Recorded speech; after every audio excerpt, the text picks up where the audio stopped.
ایک شہر کے اندر ایک مالدار شخص تھا، اس نے اپنے یہاں ایک بڑی اچھی دعوت کرنی تھی اور اس کی بڑی تمنا تھی کہ زمانے کے ولی حضرت حاتم اصم رحمۃ اللہ تعالی علیہ اس کے گھر تشریف لائیں۔ اس نے جا کے حضرت حاتم اصم کو اپنے گھر دعوت دی کہ حضور آپ کرم فرمائیں اور میرے گھر تشریف لائیں۔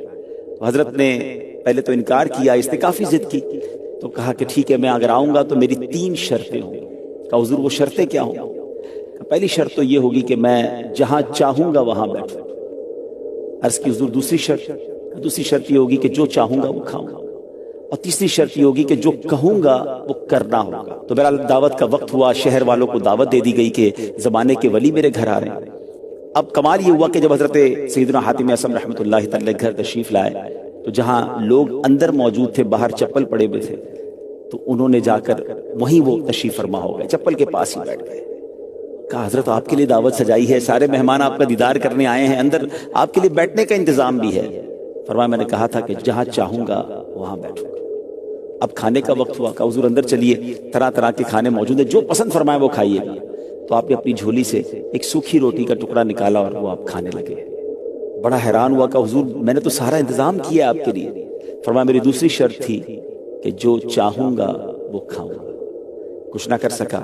اب وقت ہوا، دعوت کا اختتام ہوا، لوگوں نے طرح طرح کے کھانے کھائے اور بڑے مزے سے کھائے، مگر اس کے بعد اب آپ نے فرمایا کہ میری تیسری شرط کا وقت ہو گیا ہے، ایسا کرو ایک بڑا سا چولہا لاؤ اور اس کے اوپر ایک توا جو ہے وہ رکھ دیا جائے اور اسے اور خوب گرم ہونے دیا جائے۔ اس توے کو گرم کیا گیا اور آپ اپنے چپل اتار کر ننگے پیر اس توے پہ کھڑے ہو گئے اور آپ نے کچھ اس طرح فرمایا کہ یا اللہ میں نے آج کے کھانے میں یہ ایک سوکھی روٹی کا ٹکڑا کھایا ہے، اور یہ کہہ کر آپ نیچے تشریف لے آئے۔ اور اب تمام لوگوں سے کہا، اس علاقے کے اس شہر کے بڑے بڑے امیر لوگ تھے، کہ سارے لوگ اپنے چپل اتاریں اور اس توے پہ کھڑے ہو کر آج کے دن کے کھانے کا حساب دیں۔ تو لوگوں کے چیخیں نکل گئی کہ حضور آپ تو اللہ کے ولی ہیں، آپ اس توے پر ننگے پیر کھڑے رہ سکتے ہیں، اس قدر سخت گرم توے پر ہم کیسے کھڑے رہ سکتے ہیں؟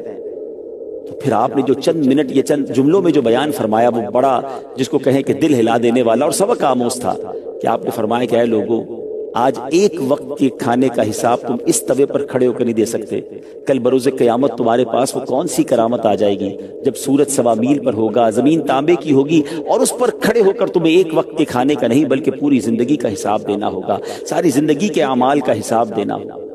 آپ کی اس بات کو سننے کے بعد لوگ زاروں کے تار رونے لگے، کئی لوگوں نے اپنے گناہوں سے توبہ کی۔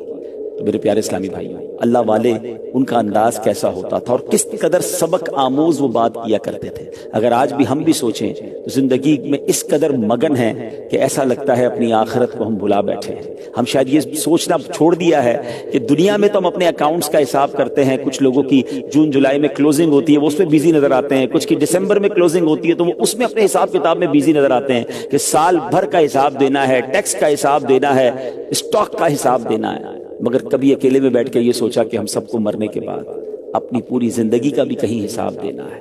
اللہ کرے کہ ہم ایسی زندگی گزارنے میں کامیاب ہوں اور اللہ کریم ہم سے راضی ہو جائے کہ قیامت کے دن کی سختیوں سے ہم محفوظ ہو جائیں۔